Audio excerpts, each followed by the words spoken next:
সচিমাতা নিমাইকে বলেছিল তোর বাবার পিণ্ডটা দিয়াই। নিমাই বলেছিল মা পিণ্ড দিলে কি হয়? বলছে পিণ্ড দিলে 7 বংশোদ্ধার হয়। নিমাই বলেছিল মা তুমি আমায় বললে পিণ্ড দিলে 7 বংশোদ্ধার হয়, কিন্তু কোন বংশে যদি কৃষ্ণ ভক্ত সন্তান জন্ম নেয় তা 7 বংশ নয়, তা 14 বংশোদ্ধার। মায়েরা, যে মা সন্তানকে গর্ভে জন্ম দেয় সেই সন্তান কৃষ্ণ ভক্ত হয়, সেই মায়ের গর্ভটাকে রত্ন গর্ভা বলা হয়।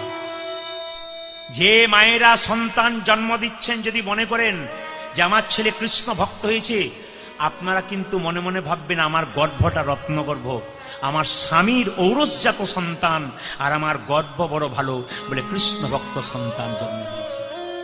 সেদিন এক জায়গায় আমি গান করতে গিয়েছি, একজন গুরুদেব একটা বাড়িতে এসছে, তার মেয়েটি 16 বছরের বয়স, ছেলেটির 18 বছর বয়স, দুজনকে গুরুমন্ত্র দিয়ে দিয়েছে। তার জন্য মেয়ের বাবা ছেলের বাবা চিৎকার করে গুরুকে বলছে আপনি কি পেয়ে গেছেন, আমার ছেলে মেয়েকে আপনি গুরুমন্ত্র দিয়ে দিলেন, আশ্চর্য লোক তো, আপনি একবারে শেষ করে দেবেন নাকি, ছেলে মেয়েকে পড়তে দেবেন না? আমি তখন মনে মনে ভাবলাম আপনার গুরুদেব ঠিকই করেছে। আপনার মেয়ে বসে বসে সারাদিন ফোন দেখুক এইটাই আপনি চান? আপনার ছেলে মেয়ে হোটেলে যাক আপনি এইটা চান? আপনার ছেলে একটা খারাপ কাজ করে আসুক এটা চান? যদি ছেলে মেয়েদের দীক্ষা দিতে পারেন, আপনারা দীক্ষা নিতে পারেন, জানতে পারবেন ছেলে মেয়েরা কৃষ্ণ ভজন করবে, পড়াশোনা করতে যাবে, তার বিবেক জন্মাবে, আপনি বাড়িতে গ্যারান্টি বসতে পারবেন ছেলে মেয়ে খারাপ কাজ করবে না। কোনো খারাপ কাজ করবার আগে তার বিবেক জন্মাবে, মা বাবার মান সম্মান আছে। এই জন্য প্রত্যেকটি হিন্দু পরিবারের প্রত্যেকটি মা বাবাকে বলবো, মায়ের চলা যেমন হবে, মায়ের বলা যেমন হবে, মায়ের দেখা যেমন হবে, সন্তান সেরকম হবে। আপনি যখন মা হয়ে গেলেন আপনাকে মাথায় রাখতে হবে আপনার বাচ্চা কিন্তু কম্পিউটার ব্রেন, আপনাকে সব দেখে আপনার চলা কেমন, বলা কেমন, দেখা কেমন। ওই জন্য বারবার বলবো ছেলে মেয়েদের সাবধানে রাখবেন, আপনার চলা বলা যেন ভালো হয়, আপনি মা বাবা হলেন তখন। অনেক মেয়েরা ফোন করে আমাকে বলে আর বলবেন না আমার ছেলে তো ফোন ছাড়া খাই না। এ বড় গর্বের কথা নয়, পরে কিন্তু খুব কষ্টের কথা। আমাকে অনেকে বলে ফোনটা ছাড়াতে পারছি না কেন? বললাম আপনি তো ধরিয়েছেন, ছাড়াবেন তো আপনি। মা বাবা যদি বসে বসে ছোট বাচ্চার কাছে মোবাইল দেখে, বাচ্চা কি ছেড়ে দেবে নাকি? ওই বাচ্চা তো মায়ের কাছ থেকে কে নেবে মোবাইল, তোর মায়ের খুব আনন্দ হবে আমার ছেলে কিরকম মোবাইল টিপতে শিখেছে। কিন্তু কিছুদিন পরে দেখবেন ছেলে মোবাইল ছাড়ছে না, সেদিন দেখবেন সংসার আপনার ধ্বংসের পথে চলে যাচ্ছে। যদি ছেলে মেয়েদের মোবাইল ছাড়াতে চান ছোট বাচ্চাকে, আমি তার মা বাবাকে বলবো এখন থেকে মোবাইল দেখা আপনি ওদের সামনে বন্ধ করুন, দেখবেন আপনার ছেলে মেয়ে মোবাইল দেখা বন্ধ করবেই। কথাগুলো শুনবেন, শুধু কীর্তন শুনলে হবে না, আপনার সমাজ ভালো করতে হবে, সংসার ভালো করতে হবে, তবে কীর্তন শুনে মজা আছে। আজকে হাজার হাজার, 10,000, 15,000 মানুষ, 20,000 মানুষ প্রতিটি আসরে আছে কেন? পাগলের মতো ছুটে। আমি আজকে গিয়েছিলাম, কয়েকদিন আগে গিয়েছিলাম বিশাখাপত্তনম থেকে মালকানগিরি, উড়িষ্যা জেলা, আর 400 কিলোমিটার পাহাড়ের ওপরে আমি আসর করলাম। অবাক ব্যাপার, বাঘ ভালুকের জায়গা দেখতে পাচ্ছি। 15 থেকে 20,000 মানুষ গাড়ি করে এসেছে, এত দূরে জায়গা দিতে পারছে না। বলে কেন? ইউটিউবে দেখে দেখে চলে আসছে আপনার। সবাই ভক্ত হয়ে গেছে, একাদশী করছে, তুলসীর মালা পড়ছে, কত রকম নিয়ম করছে, কত মাতাল ভালো হয়ে গেল, কত চরিত্র খারাপ ছিল লোক ভালো হয়ে গেল। কীর্তন একমাত্র পারে মানুষকে পরিবর্তন করতে, তবে সাধুগুরু বৈষ্ণবের সঙ্গ যেন আপনারা ছাড়বেন না, বারবার করুন। সবাই লক্ষ্য করুন। ওগো জটায়ু, কথা দিলাম তোমাকে আগামী দাপরে আমি কৃষ্ণ হব। রামচন্দ্র বললেন তুমি হবে ময়ূর পাখি, তোমার পালক আমি মাথায় নেব। কিন্তু মায়েরা বলুন তো, গোবিন্দের মাথায় যে ময়ূরের পালকটা আছে ওটা বাঁ দিকে হেলে থাকে না ডান দিকে হেলে থাকে না সোজা থাকে? জোরে বলুন দেখি, কে বলতে পারে কোন দিকে থাকে?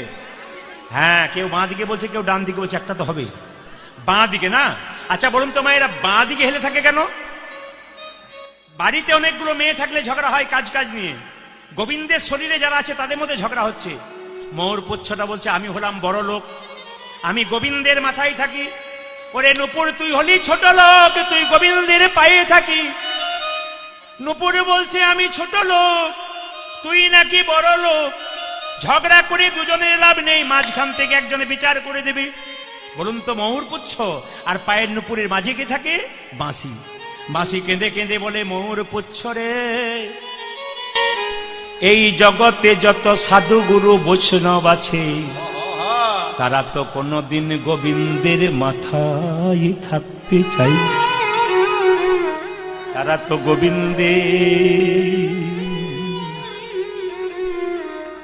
গোবিন্দের চরণ বার বার।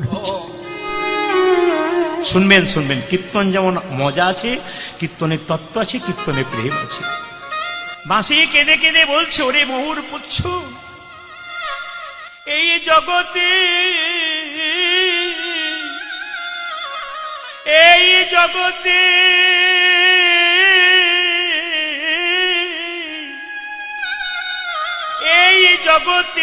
যত সাধুগুরু বৈষ্ণব আছে, তারা কোনদিন গোবিন্দের মাথায় থাকতে চাই না। বল হরি বল। এই জগতে যত সাধুগুরু বৈষ্ণব আছে, তারা গোবিন্দের চরণ পাবার জন্য কত যুগ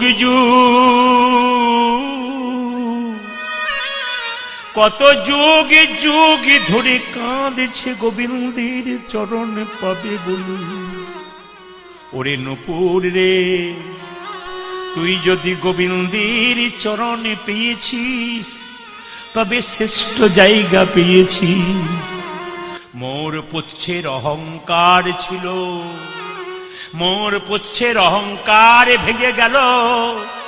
কেঁদে কেঁদে বলল, নূপুর রে, তুই তো প্রতিদিন গোবিন্দের চরণ ধুলা মাখিস, আমি তো গোবিন্দের চরণ ধুলা মাখতে পাই না। আমার গোবিন্দ যখন গোচারণে যাবে, আমি বাম দিকে হেলে থাকব, তুই দিবি দিবি ধুলা উড়াইয়ে দিবি। নিতাই গৌর হরি হরি বলো উড়াইয়ে দিবি, দিবে দিবে ধুলা উড়াইয়ে দিবি। হরি হরি বল। ওই তুই দিবি ধোলা,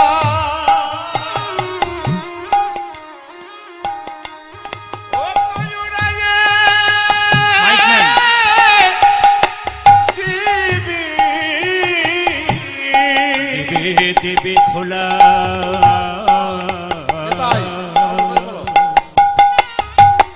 উড়ায়ে। নিতাই গৌর হরি বল হরি বল। ও তুই দিবি দিবি শোনো উড়াইয়ে দিবি। ও যে মাথা পেতে ধারণ করব, দিবি দিবি ধোলা উড়াইয়ে দিবি।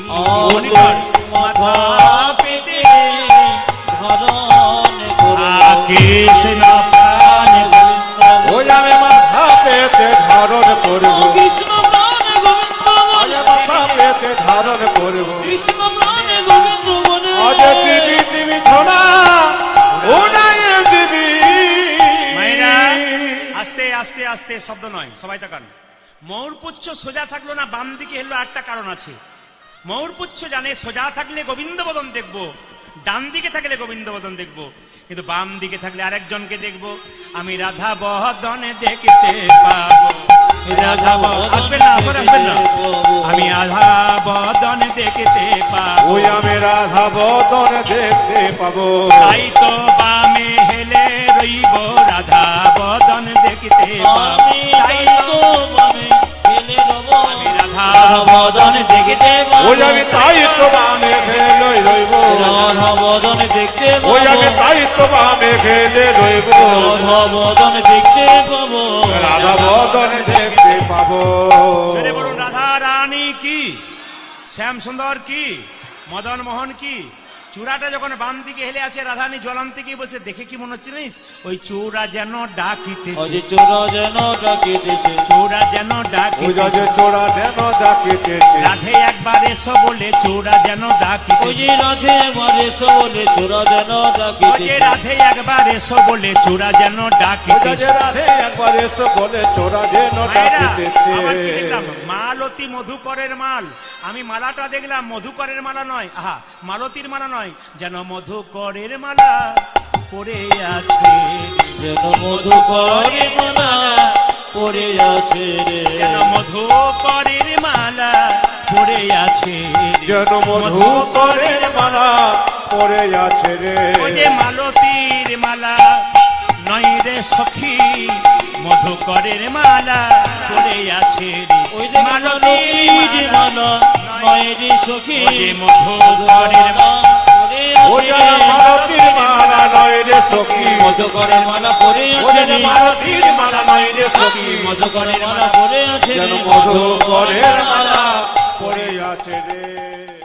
ভগবান বললেন আমাকে দেখার চেষ্টা করো না, মন্দিরে আমি থাকি, সবাই তাকান, মন্দিরে আমি থাকি, আমার হাত আছে কিন্তু নড়ে না, সত্যিকারের কথা বলুন, হাত নড়ে, জোরে বলুন হাত নড়ে, বলবেন কিন্তু আপনারা, মন্দিরে আমি থাকি, হাত আছে কিন্তু নড়ে না, পা আছে কিন্তু চলি না, মুখ আছে কিন্তু খাই না, তাহলে কি আপেল করা লেবু নিয়ে যাবেন না? ভগবান দেখে প্রেমের ভাবে নিয়ে গেলেন না অহংকারের ভাবে নিয়ে গেলেন? আপনার স্বামী টাকা নাও থাকতে পারে, বাড়িতে দুটো কলা আছে সেটাই নিয়ে যান, ভক্তি ভরে নিয়ে যান, আর এক থালা ফল নিয়ে গেলেন লোককে দেখাতে দেখাতে, ওতে কোনো লাভ হলো না। কি বলছে? মন্দিরে আমার হাত আছে কিন্তু নড়ে না, পা আছে কিন্তু চলে না, চোখ আছে কিন্তু দেখি না, কোমর আছে কিন্তু দোলে না। ভগবান বলল আমার দিকে তাকিও না, আমার সৃষ্টির দিকে তাকিয়ে আছো, আমার সৃষ্টির দিকে তাকিয়ে দেখো আমি আছি। একবার সবাই শুনবেন মন দিয়ে, ছোট ছোট গাছ তার বড় বড় ফল, আর বড় বড় গাছ তার ছোট ছোট ফল। কীর্তন শুনতে গেলে খুব মন লাগিয়ে শুনতে হয়। যদি বুদ্ধিমান ছাত্র হয়, মাস্টার মশাইয়ের কাছে বসে, যদি মন দিয়ে শোনে পরীক্ষায় পাস তো করবেই। আর যদি ফাঁকিবাজ ছেলে হয়, খালি ঘড়ি দেখে বারবার, তাহলে তার তো নেতাই গৌর হরিবোল হয়ে যায়। সবাই তাকাবেন আর দিকে। ভগবান বললেন আমার মন্দিরের দিকে তাকিও না, আমি কোথায় আছি আমার সৃষ্টির দিকে তাকিয়ে দেখো। ছোট ছোট গাছ তার বড় বড় ফল, আর বড় বড় গাছ তার ছোট ছোট ফল। শুনবেন, একটা বট গাছ, জোরে বলুন, তার ফলের ওজন কত? 5 গ্রাম, 7 গ্রাম, 10 গ্রাম। কিন্তু একটা কুমড়ো গাছ, লতা গাছ, তার ফলের ওজন কত? জোরে বলুন, জোরে বলুন, জোরে বলুন, জোরে বলুন। কীর্তন শুনলে হবে না, বলতে হবে, তবে মজা আছে। কি বললাম? কুমড়ো ফল কত ওজন? 2 KG, 4 KG, 5 KG, 10 KG, 25 KG. এইদিকে ভগবান বললেন বট গাছটা এত বড় গাছ, এর ফলটা ছোট দিলাম, কিন্তু কুমড়ো ফলটা বড় দিলাম। বলে বট গাছটা এত বড় গাছ, তার তো 50 কেজি করে একটা করে ফল উচিত ছিল, তুমি 5 গ্রাম দিলে কেন? ভগবান বলছে গ্রীষ্মকালে আমার ভক্তরা যখন আমার গুণগান গাইতে গাইতে বট গাছের নিচে বসবে ছায়াতে, বটের ফল যদি এত বড় দিয়ে দিই, চাপা পড়ার ভয়ে কেউ বসবে না, আমার নামও করবে না, তাই বটের ফলটা ছোট করে দিলাম। শুনবেন ভালো করে, এইদিকে একটি রাখাল বালক একদিন গরু চড়াতে গিয়ে বট গাছের উপরে বসে আছে, নিয়ে মনে মনে ভাবছে ভগবানের কোনো বিচার নাই, এত বড় গাছ আর এইটুকু ফল। বলতে বলতে একটা ফল নাকে, মনে মনে ভাবছে ভাগ্যে ফলটা এত বড় হয়নি, না নাক মুখ চোখ আমার বড় ভেঙে যেত। মায়েরা, ভগবান বলেন আমার সৃষ্টির দিকে তাকিয়ে দেখো আমি আছি। বলে কোথায়? ছোট্ট জোনাকি পোকা দেখতে তারে কালো, ছোট জোনাকি পোকা দেখতে তারে কালো, ছোট্ট জোনাকি পোকা দেখতে তারে কালো, যদি ছোট জনক পোকা দেখতে তারে কালো, বলো দেখি তার পেছনে কে দিয়েছে, হাই হাই বলো দেখি তার পেছনে কে দিয়েছে আলো, ও যে বলো দেখি তার পেছনে কে দিয়েছে আলো। উঠে যে বলো দেখি তার পেছনে কে দিয়েছে আলো, জোনাকি পোকার পেছনে আলো কে দিয়েছে? সেই তো দিয়েছে, সেই তো দিয়েছে, সেই তো দিয়েছে, উঠে যে সেই তো দিয়েছে, পরমেশ্বর ভগবান সেই তো দিয়েছে। আজ পরমেশ্বর ভগবান সেই তো দিয়েছে। এই যে আবার কি শুনবেন, মজা আছে। প্রজাপতি কত জাতি, কত জাতের ফুল, আজ প্রজাপতি কত জাতি কত জাতের ফুল, প্রজাপতি কত জাতি কত জাতের ফুল, আজ প্রজাপতি কত কত জাতির ফুল। আবার বলতে পারো এত সুন্দর সৃষ্টির কি বা মূল। আজ বলতে পারো এত সুন্দর সৃষ্টি কি বা মূল। ওই যে বলতে পারো এত সুন্দর সৃষ্টির কি বা পূজা মূল। যে বলতে পারো এত সুন্দর সৃষ্টি কি পারবো। সেই তো করেছে, আজ সেই তো করেছে, সেই তো ও করেছে, দেখো সেই তো করেছে। ঈশ্বরে পরমেশ্বরে সেই তো করেছে। ওরে ঈশ্বরী পরমেশ্বর সেই তো করেছে। আচ্ছা আপনার একটু হাত তুলে বলবেন বিজ্ঞান বড় না ধর্ম বড়? এখন তো হরিবাসর এসছেন, ধর্ম বড় তো বলতেই হবে, কিন্তু ভেতর ভেতর অনেকে ভাবছে বিজ্ঞান বড়। একটা কথা আপনাদের বলে দিই, বিজ্ঞান বড় না ধর্ম বড় একটু বলে দিই। বিজ্ঞান একজন বলছে বিজ্ঞান চোখ খারাপ হয়ে গেলে চশমা দেয়, জোরে বলুন। হ্যাঁ না না অনেকে পড়েছেন। আচ্ছা কান খারাপ হয়ে গেলে ইয়ারফোন দিয়ে দেয়, হার্টের ভালভ নষ্ট হয়ে গেলে ভালভ দিয়ে দেয়। কিন্তু বলুন তো কোন মানুষের যদি চরিত্র খারাপ হয় কোনো ওষুধ ইঞ্জেকশন দেয় নাকি? রাধে রাধে। বলুন বলুন বলুন জোরে বলুন। আজকে সারা রাত্রি কীর্তন হবে, যা হবে হবে। আহা, অত ভয় খাবার দরকার নেই, ঠিক সময় আমি নিতাই গৌর হরিবল করে দেবো, কারণ পরের দল আছে তো। ওই জন্য খুব কষ্ট হয়, কারণ বলতে এইটুকু সময়ের মধ্যে কি করবেন আপনি? দেবার তো অনেক কিছু আছে, কিন্তু কি করবেন? আচ্ছা কোনো, হ্যাঁ 6 ঘন্টা বলেছি, সবাই লক্ষ্য করুন মায়েরা। কি বললাম? কোন মানুষের চরিত্র খারাপ হয়ে গেলে কোনো ওষুধ ইঞ্জেকশন আছে? বসে শুনুন যত ভক্ত, বিজ্ঞান কি তৈরি করতে পারে অরিজিনাল রক্ত? যদি তৈরি করতে পারতো তাহলে ব্লাড ডোনেশন কেন্দ্র তৈরি হতো না। মায়েরা একথা সম্পূর্ণ ভুল। বিজ্ঞান তৈরি করতে পারে না অরিজিনাল চুল। পারে? জোরে বলুন। চুল পারে? আচ্ছা মায়েরা সবাই লক্ষ্য করুন, তাহলে কোন মানুষের চরিত্র পরিবর্তন হলে ইঞ্জেকশন, আপনাদের এলাকায় কোনো ডাক্তার থাকলে বলবেন, দেখবেন বলে মদ ছাড়া ছাড়ানো হবে, এই ডাক্তার আসছে, বলে না? মাথা খারাপ হয়ে গেছে, এই ডাক্তার আসছে। কিন্তু কোথাও বলছে চরিত্র খারাপ হয়েছে, এই ডাক্তার আসছে, এইখানে আছে। বলে কার চরিত্র খারাপ হয়েছিল? নটি বিনোদিনী দেখো বেশ্যাবৃত্তি ছিল। আজ নটি বিনোদিনী দেখো বিশ্ববৃত্তি ছিল। আমাদের শাস্ত্রে প্রমাণ আছে ধর্ম চরিত্র পরিবর্তন করতে পারে। নটি বিনোদিনী দেখো বেশ্যাবৃত্তি ছিল। পূজা যে নটি বিনোদিনী দেখো বেশটা ভীতি ছিল। রামকৃষ্ণের পরশেষে বৈষ্ণবী হইল। আজ রামকৃষ্ণের বড় শেষে বৈষ্ণবী হইল। রামকৃষ্ণের পরশেষে বৈষ্ণবী হইল। পূজা যে রামকৃষ্ণ পরশেষে বৈষ্ণবী হইল। বৈষ্ণবী হলো গো, বৈষ্ণবী হলো গো, বৈষ্ণবী হলো পূজা যে বৈষ্ণবী হলো গো। রামকৃষ্ণের পরশেষে বৈষ্ণবী হলো গো। প্রভু রামকৃষ্ণের বড় শেষে বৈষ্ণবী হলো গো। রামকৃষ্ণের পরশেষে হরি হরি হরি আজ বলে। রামকৃষ্ণের বড় আজ শেষে হরি হরি হরি বলে। রামকৃষ্ণের বড় আজ শেষে হরি হরি হরি বলে। রামকৃষ্ণের বড় আজ শেষে হরি হরি হরি বলে। রামকৃষ্ণের বড় আজ শেষে হরি হরি হরি বলে বৈষ্ণবী হলো গো। রামকৃষ্ণের বড় শেষে বৈষ্ণবী হইল। পূজা যে রামকৃষ্ণ পরশেষে বৈষ্ণবী হইল। সবাই আমি আগেই বলেছি মনকে স্থির করতে হবে। আর কি দেখলি? আমি দেখলাম গোবিন্দের কপালে একটা তিলক দেখলাম, সবাই শুনবেন। আমি কি দেখলাম জানিস? টলমল অলক। আস্তে আস্তে আস্তে আস্তে, এদিকে এদিকে এদিকে। ভাবের কীর্তন শুনতে গেলে শুনতে হবে কি? টলমল অলক তিলক মুখ ঝলক। টোলো ওলো ও লোক তিলক মুখ ঝলক। এইদিকে এইদিকে এইদিকে এইদিকে। আমাদের পাড়ায় আমি যেখানে বাস করি, কিছু মনে করবেন না, আগে গ্রামে বাস করতাম, এখন একটু বাজার দিকে এসেছি। তো ওইখানে একটি মেয়ে আমার পাশের বাড়িতে নিরামিষ খায়, তিলক নেয়, মালা নেই। পাশের বাড়ির মেয়ে ছেলেগুলোর পেছনে লেগে যায়। কি বলে জানেন? বাবারে হারাধনের বইয়ের কি ঢং দিদি, মালা তিলক করছি। এটাই হিন্দুদের সবচেয়ে লজ্জার ব্যাপার। কিন্তু আমি আপনাদের আজকে শিখিয়ে দিয়ে যাব, তিলক এইরকম করে না নিলেও তিলক নেওয়া যায়। আগে স্কুলের লাইনে দাঁড়ান, ডাক পাবেন। টলমল